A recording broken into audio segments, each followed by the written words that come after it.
Y'all thought she was fired, huh? Thought she was fired, huh? Looking like oh, so crazy. You supposed to be fired, man. We're supposed to want you. Hey, I knew you was gonna be here. That's why I'm outside. I knew we had a chance. You go with McCants. I was gonna have a sign. Y'all hiring?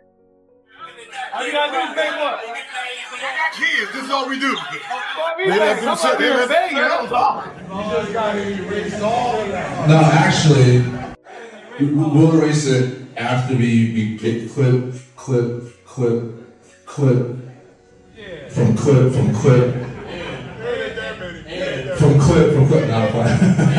they ain't that many. You gotta announce that publicly. Yeah. No, I got you. No, he's on up to it, 100%. He's on up to it. We appreciate you guys coming out. Appreciate y'all. Thank you guys. Thank you guys. If there's one thing I always stand by, it's this. Keep your eyes on the bigger picture and never let distractions pull you off course. That's exactly why I had to jump back in today, because just yesterday I was talking about Rashad McCants pulling up to the Underground Lounge with Lou Williams and Spank Horton, and before long, the discussion naturally turned toward all the headlines surrounding Gil's Arena. When Rashad was asked about the situation, he laughed it off at first, then made a solid point by saying you have to hear every side of the story before deciding who's right or wrong. He made it clear that when the time comes for him to step in and do what needs to be done, he'll be ready without hesitation. He didn't stop there either, because he dropped a few extra remarks that really stood out to me, and you won't believe how much they hinted at. At the same time, I was fighting traffic on my way into Dallas, so there was no chance I could catch every update the second it happened. But the minute I got there, the internet had already gone into overdrive with the breaking news. Gil's Arena had officially locked in a partnership with Playmaker, and both Gil and Josiah were seen at the event celebrating the next chapter. Nick Young, aka Swaggy P, was in the building as well. And as you saw in the footage, he was hyped up about getting the money, putting in the work, and taking things to another level. He even slipped in a quiet little shot before it was all over, and if you were really paying attention, you already know exactly who that message was meant for. I knew we had a chance. You go with McCants. I was gonna have a sign. Now it's finally official, so all the rumors can be put to rest. Gil's Arena is officially heading to Playmaker with the brand new season set to debut this August. Over the last several weeks, we watched the uncertainty play out in real time, and even though nobody could say for sure where things were headed, this announcement completely changed the conversation because the momentum was already impossible to ignore. Gilbert Arenas and the entire crew had already transformed the Gil's Arena YouTube channel into one of the smoothest running basketball platforms online. And while the previous partnership is now behind them, there are still plenty of unanswered questions hanging in the air. Even with those loose ends, this feels like a massive victory, and it's honestly difficult to see this move doing anything other than taking the brand to an even bigger level. The reality is, with or without a corporate deal, the audience never disappeared because fans genuinely enjoy the chemistry and continue showing up every episode. That alone proves Gil's Arena was always going to keep growing, no matter which company ultimately became its next destination. As for everyone else making the jump, there's still a lot we don't know, but here's what the official announcement confirmed.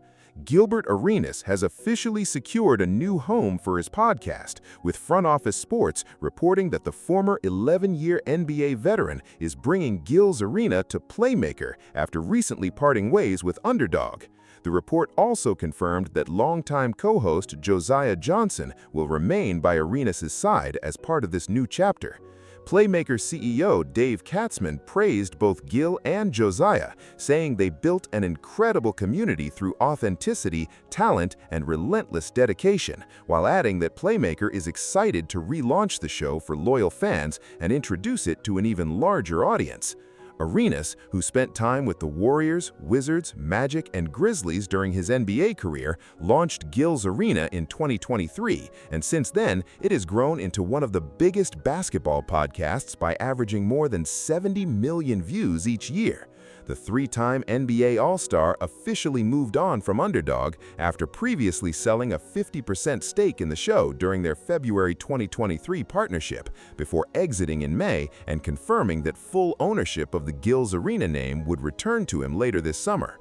Earlier this month, Underdog also revealed it was stepping away from original content to focus on prediction markets and daily fantasy sports, making this entire transition even more meaningful.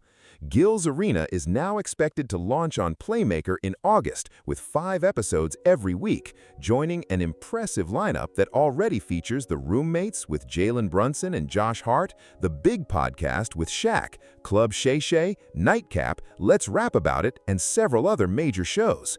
Looking at the bigger picture, this partnership feels like a huge step forward because it opens the door for even more growth. And if we're being honest, plenty of people saw this move coming weeks ago. Nick Young in particular never really hid the fact that he'd probably be part of whatever happened next, but that's classic Swaggy P. He enjoys trolling people while keeping everyone entertained.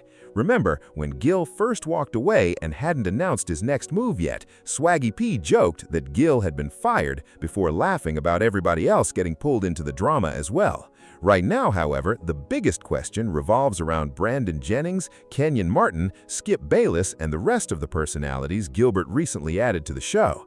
Then you have Rashad McCants, whose latest comments continue to fuel speculation over whether he was simply joking around or if he truly believes Gilbert doesn't want him involved, especially after doubling down on those remarks during his appearance with Lou Williams and the crew, making the entire situation even more intriguing.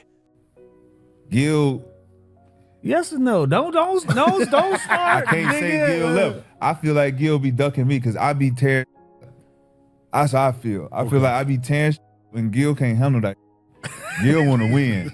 I be tearing up. I'm not gonna lie. I be tearing. He don't like, and I'm the nigga that just be going against the grain all the time. I done had. There's still one piece of this puzzle I'm waiting for, because at the end of the day, we still don't have the complete story. Once all the details finally come out, everything will make a lot more sense. But there was one decision that immediately caught my attention from a business and content perspective. When the show temporarily scaled back its schedule, I honestly couldn't figure out why that decision was made. Now we know Gilbert Arenas is preparing to return with 5 episodes a week on Playmaker, but back then, none of us knew what Gilbert Arenas' contract looked like behind the scenes, and if those details stay private, that's completely up to them. Even so, when people started talking about producing fewer episodes each week, my first reaction was, wait a second, why slow down a show that's clearly building momentum? To me, that never felt like the right move, and it immediately made me wonder if business partners had started playing a bigger role in creative decisions. Gilbert built this platform from the ground up. The show literally carries his name, and his personality is a huge reason millions of fans tuned in from the beginning. Without question, the entire cast deserves credit for helping build something special together, but I never believed reducing the content was the answer when viewers were asking for more, not less. That's one of the biggest challenges in business because outside investors or partners sometimes focus on budgets, strategy, and marketing while overlooking what the audience actually wants. Fans kept showing up every single day because the crew consistently delivered every single day, and that kind of reliability is exactly what helped turn Gilbert Arenas into one of basketball's biggest podcasts. I still think the brand is only going to get bigger from here. Gilbert's other platforms continue performing at a high level, ownership of the Gilbert Arenas name is returning to him, and now all eyes are on how this next chapter unfolds, including whether Rashad McCants eventually becomes part of it. At the end of the day, that's the nature of this business, and now the attention shifts toward whatever happens next. Drop your thoughts in the comments because the loyalty conversation is already getting louder, especially after Nick Young publicly called people out and suggested some were choosing sides. Whether he was being completely serious or just doing what Swaggy P does best by trolling everyone, we'll find out soon enough. So stay locked in because this story is just getting started.